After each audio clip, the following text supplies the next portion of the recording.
கவிஞர் செங்கதிர் சண்முகம் அவர்கள் இப்பொழுது ஒரு கவிதை வாசிப்பார்கள். பாராட்டு கவிதை. மாண்புமிகு நீதியரசர் ஐயா உள்ளிட்ட அவையோர் அத்துணை பேருக்கும் என் அன்பார்ந்த வணக்கங்கள். பாடுபொருள் பாவலர் பழனிக்குமார். பாட்டுலகை ஆள்கின்ற பாவேந்தர்களுக்கிடையில் போட்டியிட வந்திருக்கும் பூந்தமிழே, காட்டு மலர்களின் பெரும் கூட்டங்களின் நடுவில் காற்றில் அசைந்தாடும் கவிமலரே, கனவுகளை நனவாக்கும் கவிதைகளை தான் தொடுத்து உணர்வலையாய் உலவவிட்ட உயிர்கவியே, மனக்கதவின் தாள் திறக்க மாக்கவிகள் யாத்தளித்த மதுரகவி தென்றலே, மாத்தமிழே, பாவேந்தன் பரம்பரையின் பண்பாட்டை நிலைநிறுத்த பாத்தொடுத்து வந்த பழனிக்குமாரே, பல்லாண்டுகள் நீவிர் வாழ்க. பாவலர் உள்ளமெல்லாம் உன் பாடல்களால் நிறைந்து வாழ்க. உனது உணர்வலைகள் சுவையோடு உரைக்கின்ற பொருள் யாவும் உயிரலையாய் கரை சேரும். உருமாறும் சமுதாயம் உயிர் பெறவே உனதாசை ஒவ்வொன்றாய் நிறைவேறும். தூய தமிழ் தேன் கவிதை தொடர்ந்து நீ எழுதினால் தொகை நூலின் கணக்கில் வரும். வாழும் தமிழ் இலக்கியங்கள் வகைகளின் வரிசை நிற்கும். வாசமுடன் காலம் வெல்லும். தொடர்ந்து எழுதுங்கள், தமிழ் தேரேறி செல்லுங்கள். பாதையின் பயணத்தின் போது பட்டுக்கோட்டை வரவேற்பான். தமிழ் போதையில் இருந்தாலும் கண்ணதாசன் அருள் புரிவான். போகிற போக்கில் நாளும் புரட்சி கவி மெருகேற்றுவான். இன்னும் மேலே போனால் எட்டயபுரத்தான் கட்டியணைப்பான். தொடர்ந்து எழுதுங்கள், எழுத்துலகம் வாழ்த்த என்றும் எழுதுங்கள். நன்றி, வணக்கம்.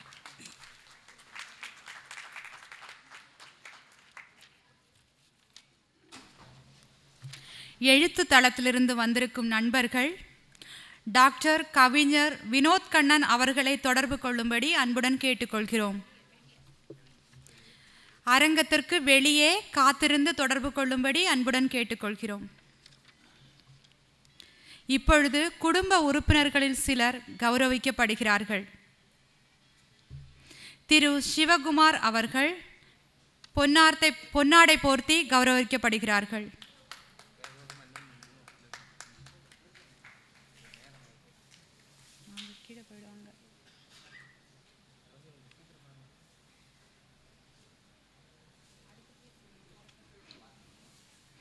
திரு சுப்பராயன் அவர்கள் பொன்னாடை போர்த்தப்பட்டு கௌரவிக்கப்படுகிறார்கள்.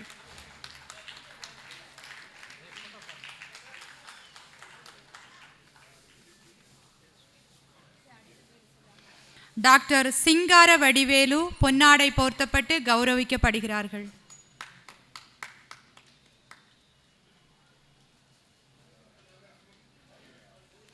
டாக்டர் ஜோதி பொன்னாடை போர்த்தப்பட்டு கௌரவிக்கப்படுகிறார்கள்.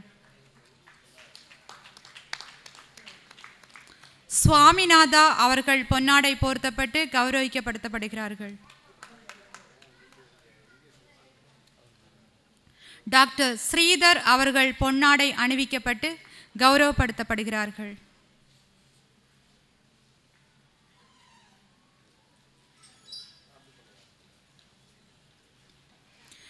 திரு ஜனகன் அவர்கள் பொன்னாடை அணிவிக்கப்பட்டு கௌரவப்படுத்தப்படுகிறார்கள்.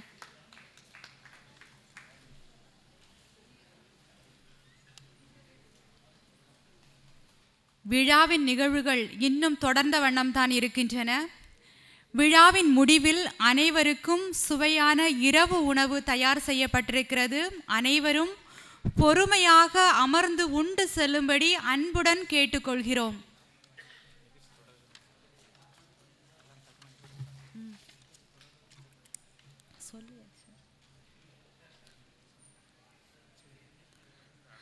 மறுபடியும் வாழ்த்தரங்கம் தொடங்குகின்றது. இவர் சென்னை சட்டக்கல்லூரியில் சட்டம் பயின்று வழக்கறிஞராக பணியாற்றியவர். அரசியல் அமைப்பு மற்றும் நாட்டுடை சட்டத்திலும் தொழிலாளர் மற்றும் நிர்வாக சட்டத்தில் முதுகலை பட்டம் பெற்றவர். தன் பயண அனுபவங்களையும் இனிய நூல் வடிவில் வெளியிட்டவர். நல் மனதிற்கு உரித்தானவர். தமிழ்நாடு தொழில் முதலீட்டுக் கழகத்தின் செயலாளர். மாட்சிமை மிகு மகளிருக்கு நூல் வடிவம் கொடுத்து சிறப்பித்தவர். எழுத்தாளர் திரு இரா ஜெயப்பிரகாசம் அவர்களை வாழ்த்துரை வழங்குமாறு அன்புடன் அழைக்கிறேன். சீரும் சிறப்புமிக்க இந்த கவிதை நூல் வெளியீட்டு விழாவிற்கு தன் பொன்னான நேரத்தை சிறிது நேரம் ஒதுக்கி கொடுத்து இங்கே வந்திருக்கும் மாண்புமிகு நீதியரசர் எஸ் ராஜேஸ்வரன் அவர்களே, முதல் பிரதியை பெற்றுக்கொண்ட கலைமாமணி கவிஞர் ஆண்டாள் பிரியதர்ஷினி அவர்களே, மருத்துவர் வி சொக்கலிங்கம் அவர்களே, கவிஞர் புதுவை திரு அகன் அவர்களே, என் வணக்கத்தை தெரிவித்துக் கொள்கிறேன். இந்த விழாவில் எப்படி பேசுவது?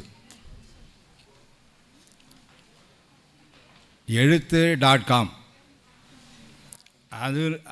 அதனுடைய தொடர்புடையவர்கள், அதனோடு தொடர்புடையவர்கள் அவர்கள் நிச்சயமாக கவிஞர்களாக இருப்பார்கள். ஆனால் ஒரு கவிஞன் இன்னொரு கவிஞனுடைய கவிதையை படிப்பதில்லை. படிப்பதெல்லாம் நம்மை போன்ற பாமர மக்கள் தான். நாம் தான் பாவம். இப்போ நீங்கள் படித்தே ஆகணும். ஏன்னா இந்த விழாவுக்கு வரும்போதே ரொம்ப ஃபார்மலாக பேசுகிறதா இல்லை குடும்பமாக பேசுகிறதான்னு ஒரு குழப்பத்தோடு தான் உட்காண்ட்ருந்தேன். எப்பொழுதுமே எனக்கு தவறாக ஆலோசனை சொல்லுகிற என் மனைவி, இல்லை சாதாரணமாக பேசுங்க அப்படின்னு சொன்னாங்க. சரி, சாதாரணமாக பேசலாமா வேணாமா? நீதியரசர் இருக்கார், முன்னாள் மேயர் அவர்கள் இருக்காங்க. ஏன்னா தமிழ் மன்றங்களில் தமிழையே கேட்டு நுகர்ந்து தன்னுடைய வயதை கூட்டிக் கொண்டே போகிற முன்னாள் மேயர் அவர்கள் இருக்கிறார்கள். இவர்களிடம் நாம் சாதாரணமாக பேசுவதா? ஆனால் ஒரு முடிவுக்கு வந்துவிட்டேன், இது குடும்ப விழா, அதனால் சாதாரணமாக பேசலாம். ஏன்னா இந்த மாதிரி நூல் வெளியீட்டு விழாவில் நூல் எழுதாதவர்கள், கவிதை எழுதாதவர்கள், இவங்களெல்லாம் உட்கார வைக்க முடியாது. சரி, மணிக்குமார் கூப்பிட்டாரு, அவங்க ஃபேமிலியில் கூப்பிட்டாங்க, முரளிதரன் கூப்பிட்டாரு அப்படின்னு தான் நிறைய பேர் வந்திருப்பீங்கன்னு என்னுடைய நம்பிக்கை. எழுத்துக்காக வந்திருக்கிறீர்கள், கவிதைக்காக வந்திருக்கிறீர்கள் என்றால் உங்களை தலைவணங்கி வரவேற்கிறேன், உங்கள் பாதம் தொட்டு வணங்குகிறேன். கோடான கோடி கொடுப்பினும் குடி பிறந்தாரோடு கூடி வாழ்தல் கோடி பெறும். 4 கோடி பாடல் எழுதினாங்க ஔவையார். அதில் 1 கோடி இது. ஒரு மன்னர் 4 கோடி பாடல் எழுத சொன்னாராம். அந்த நாட்டு புலவர்கள்லாம் திகைத்து நிற்கிற வேலையில் ஔவையார் அப்படி போயிருக்காங்க. என்னங்க உங்களுக்கு கஷ்டம்? இல்லை, நீ நைட்டுக்குள்ளே இரவுக்குள்ளே 4 கோடி பாடல் எழுதணுமா? மன்னர் ஆணையிட்டிருக்கார். அப்படியே 4 கோடி தானே எடுத்துக்குங்க. மதியாதார் முற்றம் மதித்தொரு கால் சென்று மிதியாமை கோடியுறும். 1 கோடி பாடல் ஓவர். அந்த மாதிரி 4வது உண்ணீர் உண்ணீர் என்ற உபசரியார் இல்லத்தில் உண்ணாமை கோடி வரும். சாப்பிடுங்க சாப்பிடுங்கன்னு சொல்லாத இடத்துல சாப்பிட்றது கூடாது. அதில் 4வது கோடி பாடல் தான் இந்த பாடல். கோடானு கோடி கொடுப்பினும் குடி பிறந்தாலும் கூடி வாழ்தல் கோடி வரும். அது மணிக்குமார் அவர்கள் படித்து அதனுடைய பொருள் புரிந்து கொண்டாரா இல்லையா என்று எனக்கு தெரியாது. ஆனால் இன்றைக்கி புரிஞ்சிக்கிட்டு இருப்பார். ஏன்னா இவ்வளோ கூட்டத்தை சேர்க்க முடியாது. குடிப்பிறந்தாரோட கூடி வாழலைன்னா இந்த கூட்டத்தை கூட்டவே முடியாது. ஏன்னா நான் 4 நூல்களை வெளியிட்டவன். என்னை உசுப்பேத்தியார் ரணகலம் ஆகிட்டாங்க. தெரியாமல் ஒரு நூலை வெளியிட்டேன். நான் அடிக்கடி ஆண்டுதோறும் அயல்நாடுகளுக்கு செல்பவன். ஏன்னா இங்கெல்லாம் பார்த்தாச்சு, வெளியே போய் பார்க்கலாமே. சரி, அமெரிக்காவை போக நண்பர்கள் அதிகம் எனக்கு. அமெரிக்கா நிறைய நாடுகள் பார்த்துட்டேன். கடைசியாக அமெரிக்கா போகும்போது, அமெரிக்காவை பார்க்கும்போது நண்பர்கள் தினமும் கேட்குறாங்க ஃபோன் பண்ணி, என்ன அங்கே என்ன. ஏன்னா அமெரிக்காலாம் ஒரு ஆர்வம் இங்கே இந்தியர்களுக்கு குறிப்பாக. அப்போது அமெரிக்கா பற்றி எழுதும்போது எனக்கு வந்த ஃபீட்பேக் பதிலெலாம் பார்த்திங்கன்னா, ஒரு நைட்டு எழுத முடியும்னு வச்சிங்களேன், ஏன் எழுதவே மாட்டேங்கிற, என்ன ஆச்சு, அங்கே என்ன ஆச்சு, டெக்சாஸில் என்ன ஆச்சு, இங்கே என்ன ஆச்சு, அங்கே என்ன ஆச்சுன்னு கேட்குறாங்க. அப்படி எழுதி அந்த நூலை வெளியிட வேண்டும் நண்பர்கள் சொல்லி அந்த நூலை வெளியிடுகிற போது ஏற்பட்ட அனுபவம் இருக்க, அடேங்கப்பா, ரொம்ப கஷ்டங்க. குடி பிறந்தார் கூட இல்லைன்னா எதையுமே வெளியிட முடியாது, குறிப்பாக நூலை வெளியிட முடியாது. இதுக்காக தான் அனந்தமெல்லாம் உறவாக இருக்கணும், இல்லைனா கஷ்டம். ஏன்னா இந்த நூலை எழுதிட்டு ப்ரூஃப் படித்தது என்ஆர் முரளிதரன். அவர் என்கிட்ட சொல்கிறாரு, அடப்போப்பா நீ எப்படி தான் எழுதுறியோ தெரியலப்பா, என்ன இது திருத்த முடியல என்னால் அப்படிங்கிறாரு. இதுக்காவது ஒரு அண்ணன் வேணும். அதனால் இந்த நூல் வெளியீட்டு விழாவுக்கு வந்திருக்கிற நீங்கள் தான் வணக்கத்துக்குரியவர்கள். வாழ்த்த வந்திருக்க நாங்கள் இல்லை. அதே மாதிரி அகன் சொன்னார் எல்லோரும் ஒரு நூலாக வாங்கணும்னு. ஆனால் என்னுடைய புத்தக வெளியீட்டு விழாவில் நான் உங்களை உசுப்பேற்றுறதுக்காக சொல்லலை. ஒருவரும் 10 புக்கு வாங்கினாங்க, 20 புக்கு வாங்கினாங்க. ஏன்னா இப்போ டாக்டர் வந்திருக்காருன்னு வச்சுக்கோங்க, அவர் 20 புக்கு வாங்கினாங்கன்னா 20 பேருக்கு கொடுப்பார் பேஷண்ட்டுக்கு. நிறைய டாக்டர்ஸ் வந்திருக்கீங்க, உங்கள் ஸ்டாஃப் எப்படி படிக்கிறது? மணிக்குமாரோட நூலை எப்படி படிக்கிறது? சரி படிக்கல. வாழ்த்த வந்திருக்க நாங்கள் என்ன பண்ணணும் தெரியுங்களா? இந்த நூலை பற்றி தான் பேசணும். எனக்கு தெரிஞ்சதெல்லாம் பேசிடக்கூடாது. இந்த நூலில் இருக்கிறத சின்ன சின்ன வரிகளை சொன்னோம்னா, ஓ மணிக்குமார் அப்படி எழுதியிருக்காரா, இப்போ பாட்டி மகளாம் எப்படி போய் புக் எடுத்து படிக்கும்? படிக்காது. மணிக்குமாருக்காக வந்திருக்காங்க. ஸோ கவிதையை பற்றி சொல்லணும். மன்னிக்கவும், பழனிக்குமார், நன்றி. பழனிக்குமாருக்காக வந்திருக்காங்க. புக்கு வாங்குவாங்க, எடுத்து போய் 2 புக்கு 2 படித்த உடனே தூங்கிடுவாங்க. சில பேர் தூங்குறதுக்கு தான் புக்கு படிக்கலாம். லைட்டெல்லாம் ஆஃப் பண்ண பிறகு புக் லைட்டை வச்சுட்டு படுத்துட்டு அப்படியே தூங்கிடுறான். இது தூக்க மாத்திரை மாதிரி.